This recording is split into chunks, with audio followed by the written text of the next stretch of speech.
Hey, my name is Nadia Childs, and I'm a real estate agent with the Toronto Home Hunt team and Remax West, based out of Toronto, Ontario, Canada. And I'm coming onto this video today because there's a few things that I wanted to get off my chest with respect to the state of the real estate market that we are in, and where we've kind of been over the past few years. This is something that I have tried to sit down and write blogs about. I've chatted with clients and colleagues about it a few times over the past couple years.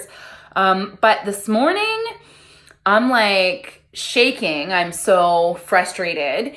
And basically because I've seen some stuff pop up on the Toronto MLS over the past couple days, and I've seen a few houses over the past week that just have me like, what is going on? Why is this still happening? Why is this still a thing? And it's time to come clean. It's time to fess up about what us realtors are doing and how things are going to get better for the Toronto real estate market and the Ontario market as a whole moving forward. So before I get going on that, I think it only makes sense to kind of chat about where the market was, where it is, and where it's headed. So where it was. Today is November 6th, 2018, and we are approximately a year and a half from when the government introduced the Fair Housing Plan. So where was the market 2 years ago? November 2016 was actually a really frustrating time to be trying to find homes for buyers. We were in a crazy market. We were in a crazy seller's market where prices were going up exponentially on a weekly basis. Homes were selling for hundreds of thousands of dollars over asking within an hour of hitting the market. Properties were selling with dozens of offers on offer night. And it was a very frustrating time to work in our industry. If you mostly worked listings, if you were an agent who did a lot of selling homes as listings in that period of time, I'm sure things were probably not too bad for you. But I'm sure that there was some frustration managing so many agents, so many buyers coming to the table. I'm sure that it was hectic and crazy, but nothing more than how frustrating and crazy it was to be a buyer during that time. And when the Fair Housing Plan was introduced in April of 2017, it actually was necessary. It was something that really was needed to help control and cool a market that was quickly spinning out of control. So as of yesterday, the Toronto Real Estate Board has reported its numbers for October 2018. And I know we hear a lot about how over the past year and a half, the market has definitely cooled a lot, which it has. But I'm excited to report that TREB's numbers as of October 2018 are pretty positive. So we actually had 7,492 sales reported across TREB in October of 2018.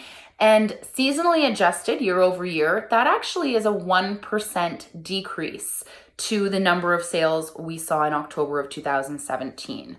So inventory is down. When it comes to sale price, the average sale price in October of 2018 across all housing segments in the Greater Toronto Area was $807,000, and seasonally adjusted year over year, that's actually an increase of 3.5% since October of 2017, which means that prices are rising. So demand is still pretty strong in spite of the after effects of the Fair Housing Plan, in spite of the fact that we have seen multiple interest rate hikes over the past few months and more are anticipated. And in spite of the fact that we also have mortgage stress tests, which are playing a part on the buyer confidence that exists entering the real estate market at this point in time. Where is the market going? Well, if you can see that the market has corrected itself over the past year and a half, But you can look at these numbers where supply is down and demand appears to be relatively strong with prices rising. This indicates a tightening in the market. It indicates that prices are on the upswing. And, historically, markets do correct themselves on average every 20 or so years. If you look back historically, that's always been the case. And regardless of whether it's government intervention or other factors at play, we were due for a market correction. That's happened. And now we're back into climbing values again. With all these external factors at play, the mortgage stress test, the rising rates, I would expect things to be a little bit more stable in terms of growth over the upcoming months and years. But make no mistake, Toronto is a world-class city. Toronto has rising immigration, rising population, and they're not making any more land.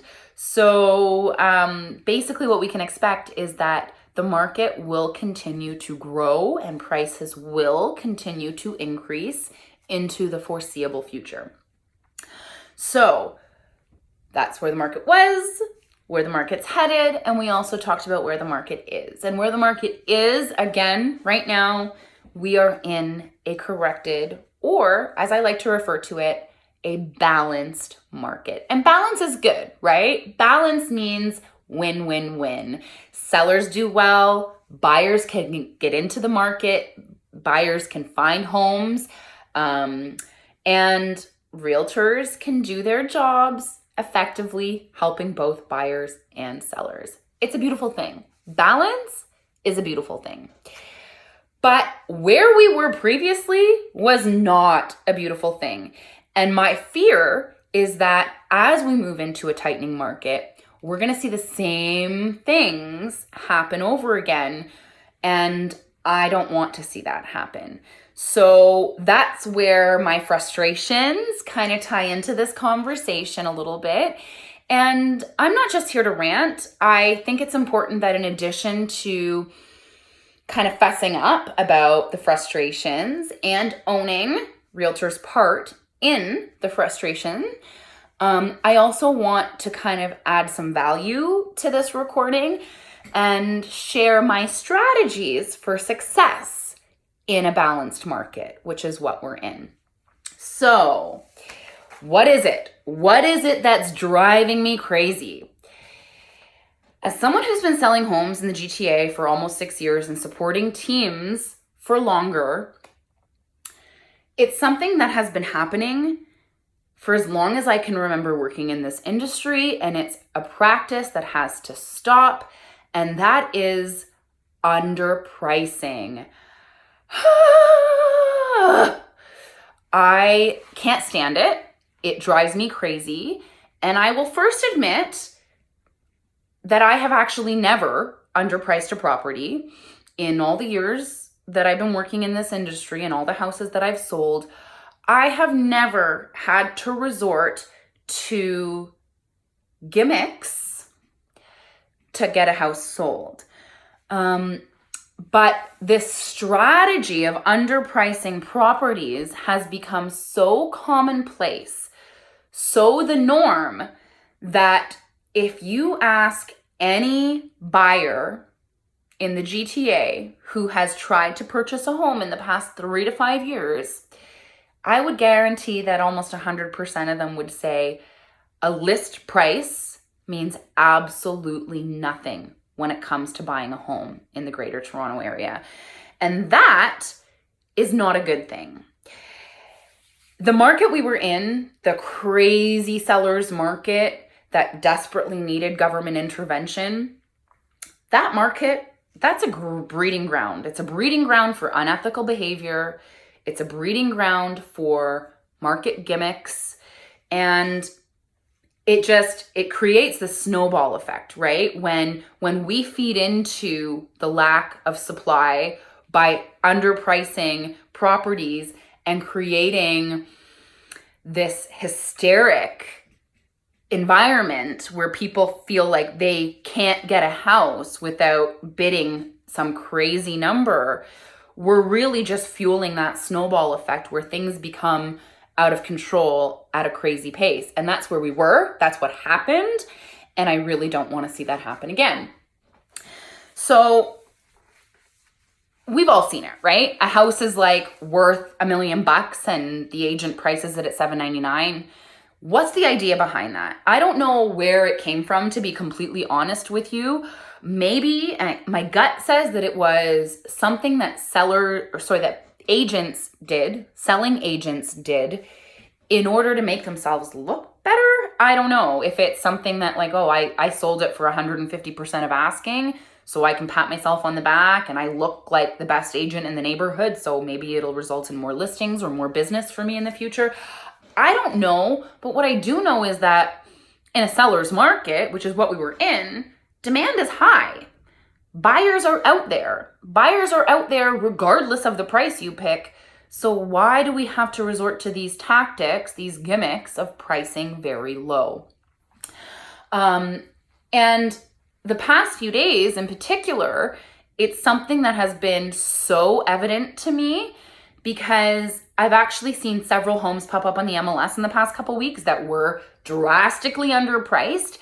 And while that approach worked well in the past, I'm seeing that in this balancing market, it's not working out in the way that agents and sellers are expecting it to. And just a couple days ago, a client reached out to me and said, hey, Nadia, that house that we were going to do an offer on that we decided not to do an offer on, it was relisted this morning, $200,000 higher. What's going on? And this is where the confusion comes in, right? This is where the market confusion comes in. And I've got to go and explain to that client, okay, well, they had offers, or maybe they didn't have offers, but if they did have offers, they likely weren't what the seller was expecting to achieve. And so for that reason, they've got no choice but to put the price where they actually want it. And what does that create? It creates more market confusion, right? It's like, what's going on out there? So again, that snowball starts getting into momentum. So I want to apologize. I want to apologize on behalf of my industry. I want to apologize on behalf of a lot of realtors out there. Not me personally, because I've never done it, but I believe that one of the biggest issues that got us into the housing crisis that we were in and still kind of are in spite of the fact that we're in a balanced market, a lot of that craziness was as a direct result of us realtors underpricing properties. Sorry. I am very sorry. Moving forward, there is a process that I believe is the most beneficial to kind of combating those market gimmicks. So the first thing we need to talk about is price, right? We've already kind of started chatting about it. But I kind of wanted to give a background on like how us realtors price a house. Why do we pick the price that we do? And there's a difference that needs to be noted. There's a difference between market value and asking price. As I already mentioned, you ask any buyer in the Toronto area, and they will tell you that asking price means nothing.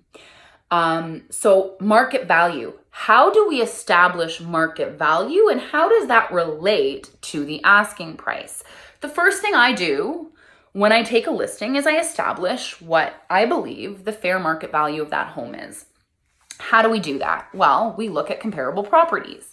So if I get a call to list a property in the neighborhood that I typically work, I should know very well, without even actually going to see that house, what a ballpark figure is going to be for what it should sell for. I've seen the inventory in the neighborhood. I make it a point of knowing the inventory, how one property compares to another, so that when I get the call, I can easily say, okay, the last 10 houses that sold in the neighborhood, the average is $900,000. Your home has more improvements than those average houses. Your home has more renovations, parking for more cars, a finished basement, a better backyard. It's on a superior street, stainless steel appliances, 2 full bathrooms, whatever the case may be. I will look at your home in comparison to all the ones that have recently sold, and I establish whether your home is inferior to those, on par with those, or superior to those. And in this case, let's say we decide your property is superior to those. The average selling price was $900. Your home is above average. So my suspicion is that your property is valued at approximately, let's say, $950,000 for easy numbers, right? So the value is $950. How do we price it? And this is where, in the past, the norm for a $950 valuation would be a $799 list price. $799 list price would in the past attract, maybe 50, 75 showings, possibly 25, 30 offers. And in the past, that $799 listing could possibly get the seller closer to $1 million. Might even actually get them above what we had determined to be the market value of the home. And that's all great. It's a formula that I guess you could say is foolproof, but it's something that didn't really need to happen because the buyers, we know it was a seller's market. The buyers are out there anyway. So it was a market gimmick that really didn't need to happen. So we establish the value and then we pick a price. So ensuring success in selling your home moving forward, it does come down to 2 things: price and timing. So the first thing we're going to talk about is price. And we've already determined market value and how that differs from an asking price. But why do some properties pick the price that they pick? Why do some properties price it drastically low, some price it a little bit low, some price at market value, and then you even see, right, overpriced listings. We see that sometimes too. So I'm going to go through, I guess, each one very quickly and then talk about the advantages and the disadvantages. So the first one, pricing high. I have seen a house in the past few days that actually is priced very high compared to the average homes that have most recently sold that are very similar in the neighborhood. And I guess people would perceive the advantages of this as, I'm going to price high.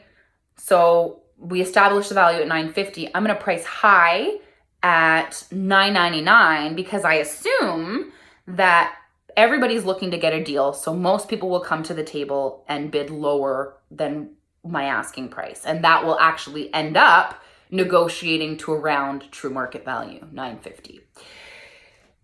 People believe that that's the best way to get the price that they want. So I guess that would be a perceived advantage. They assume people will bid low, so they set the price high, hoping to be able to negotiate down to that true market value.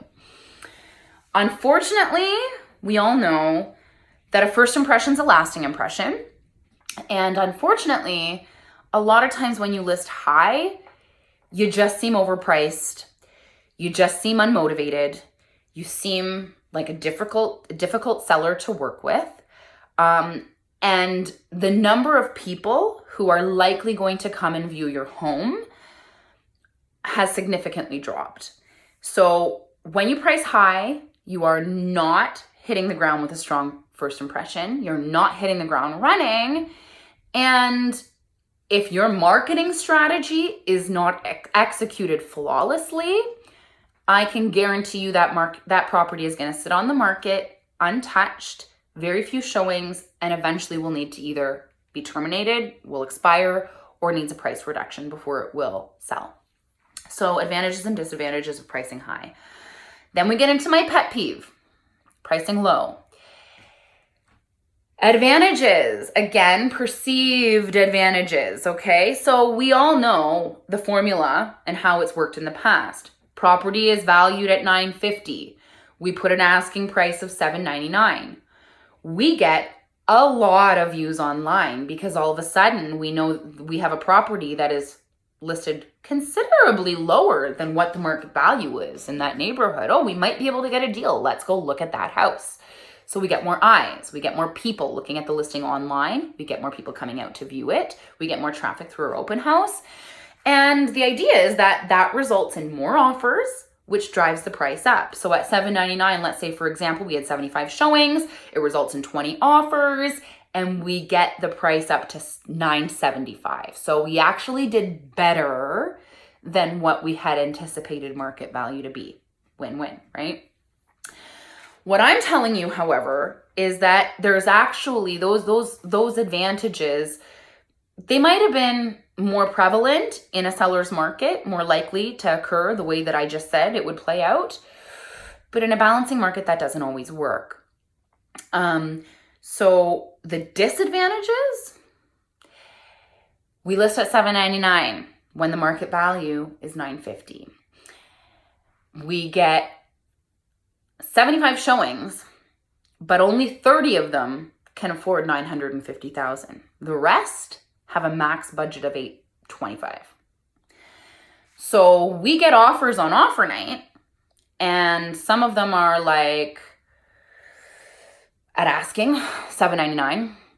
Some of them are a little over asking, $850, $860, $870.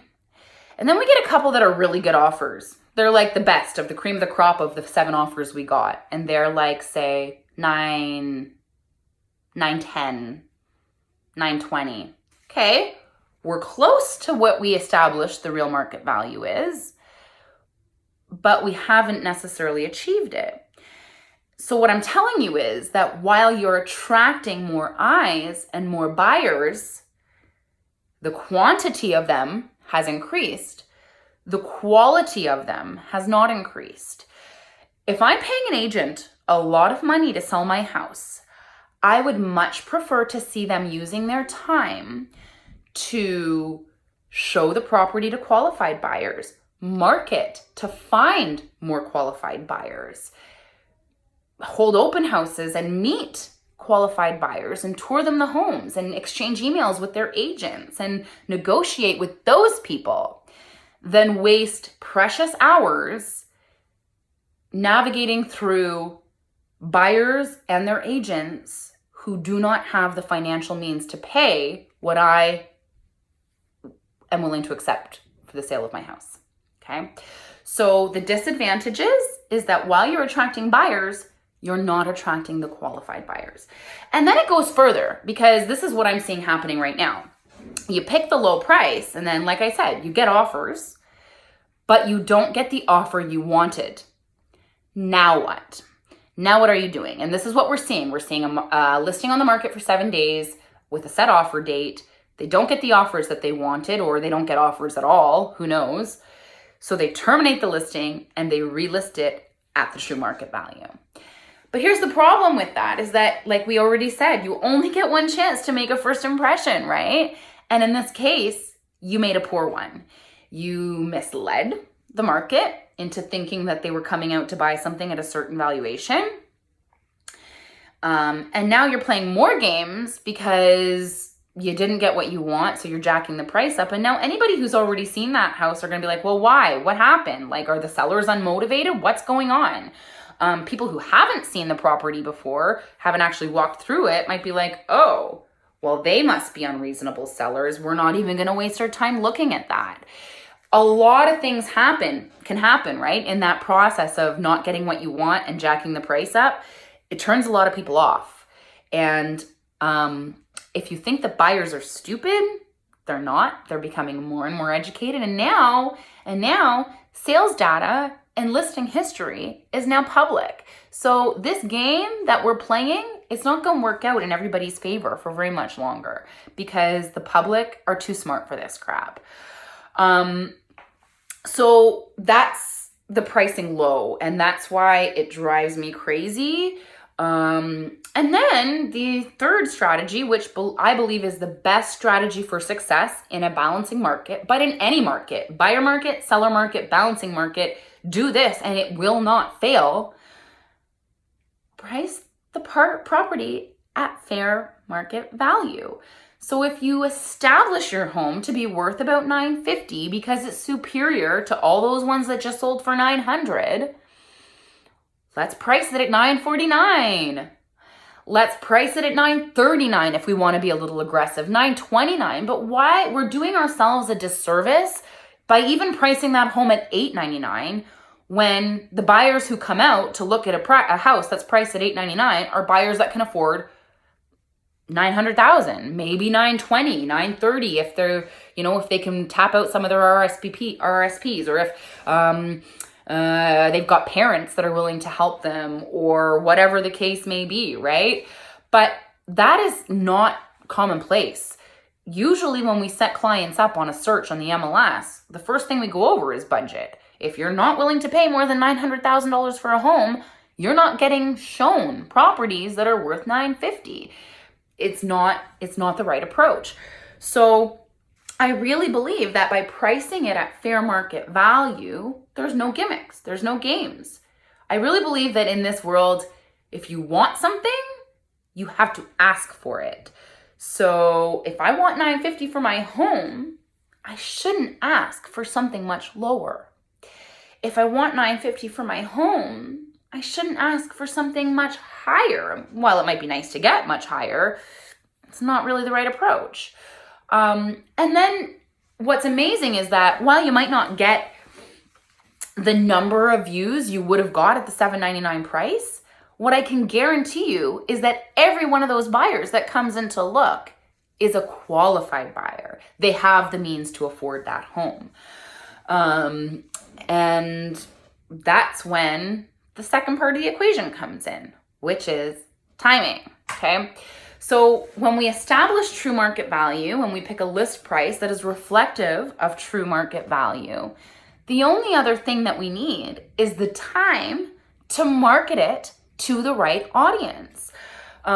So I really believe, and this is also an area of debate amongst my profession right now.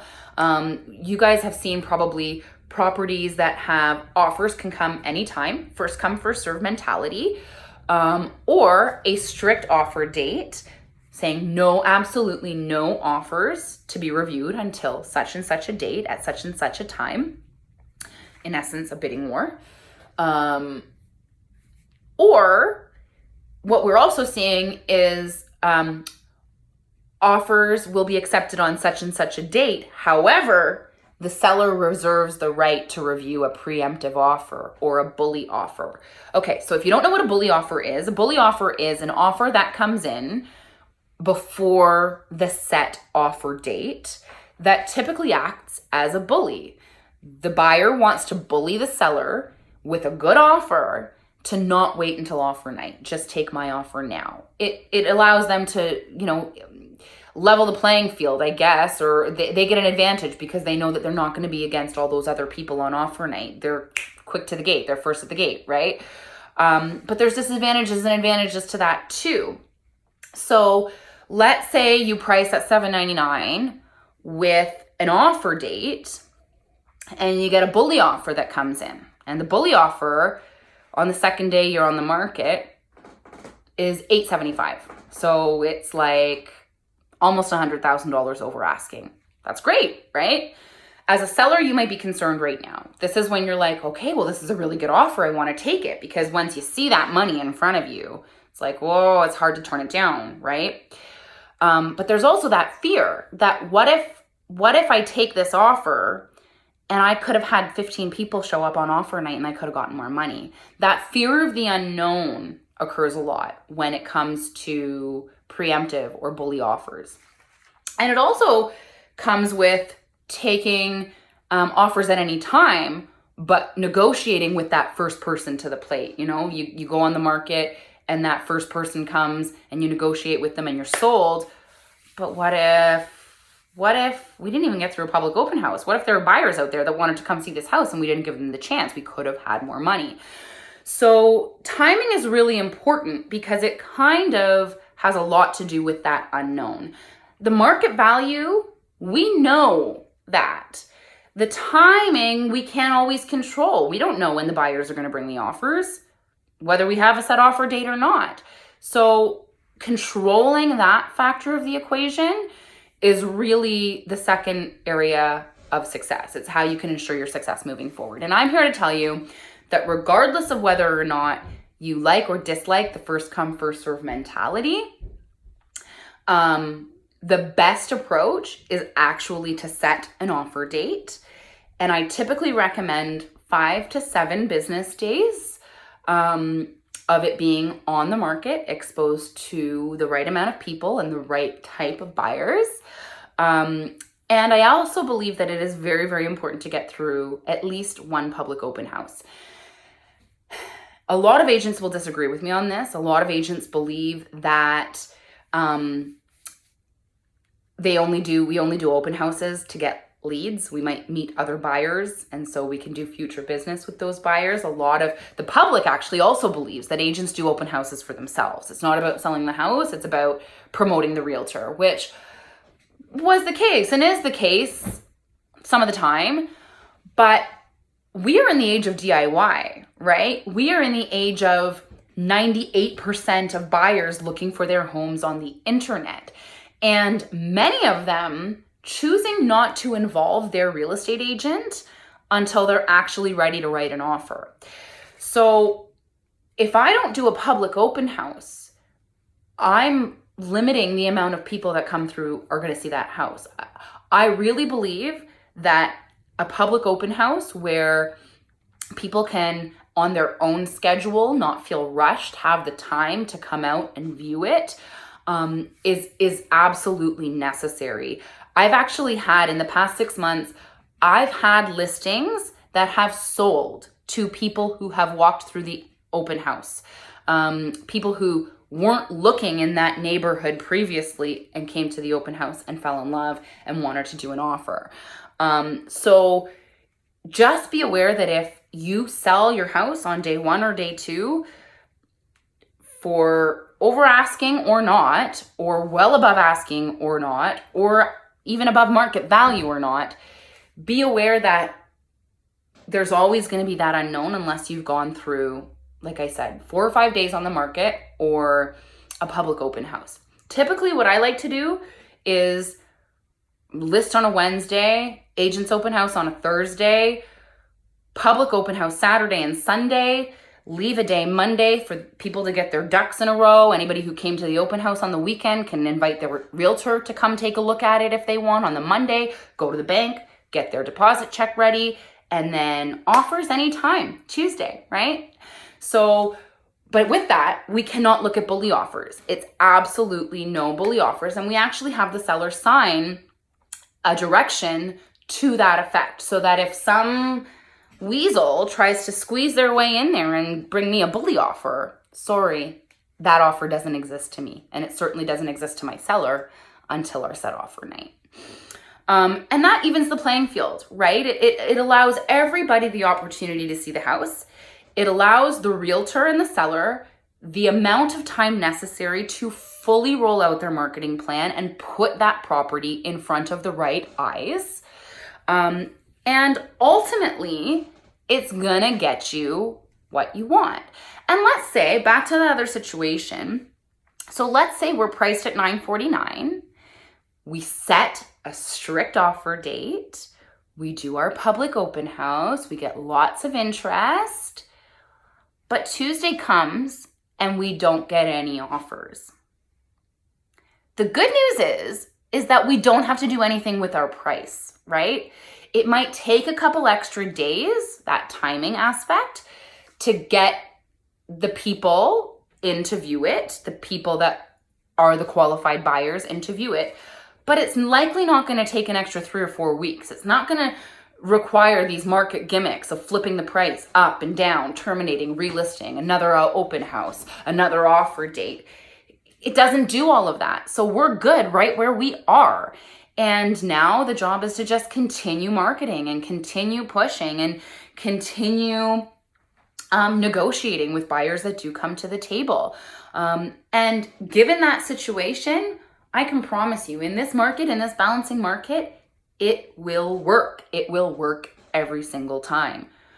In fact, pricing at market value, when you tell people what you want and give them the right amount of time to come to the table, educated, knowledgeable, having done their research, when you have a superior product, chances are you still might realize well above market value because, like I said, the market's tightening, right? There are buyers out there. Price it properly and they will come. What is that movie? If you build it, they will come. Field of Dreams.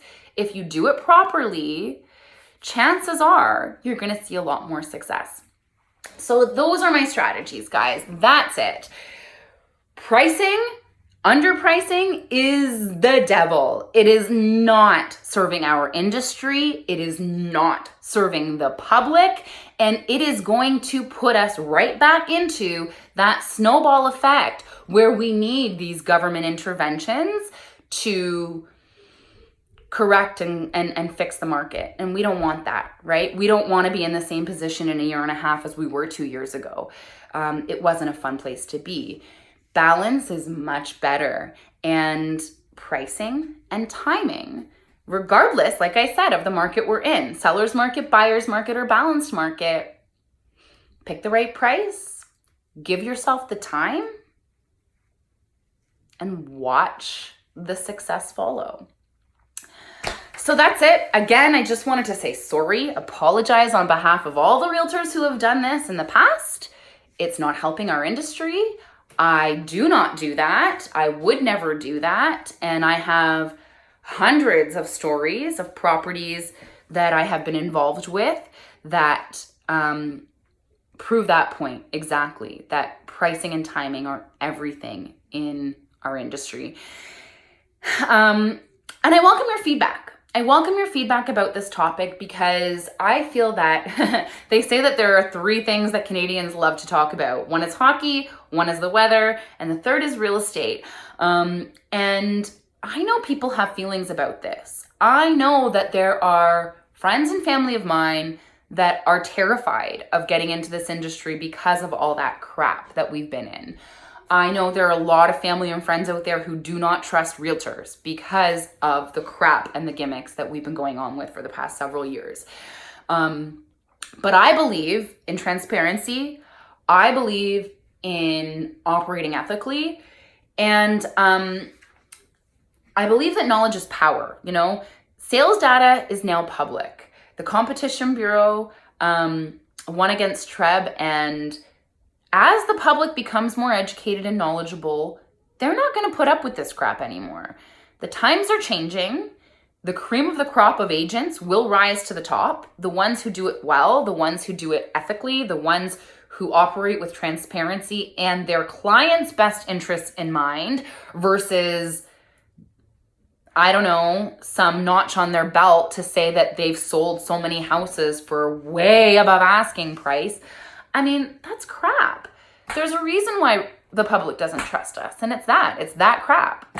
So that's it. I if you've got thoughts, if you agree, please let me know. If you disagree, I want to know why. And, you know,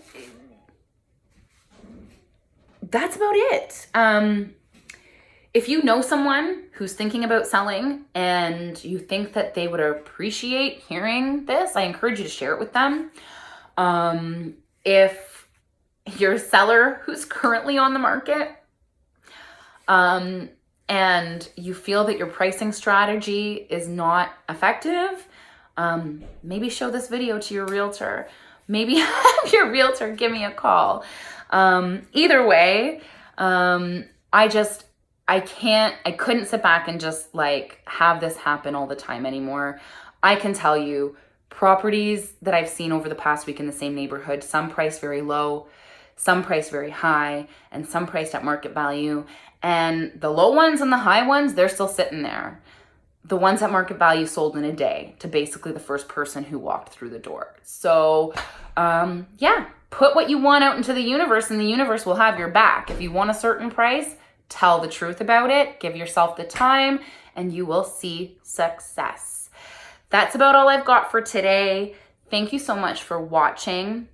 My name is Nadia Childs. I am a realtor with RE/MAX West in the Toronto area. If you are looking to buy or sell and you expect nothing less than professionalism and transparency in your transaction, I encourage you to reach out.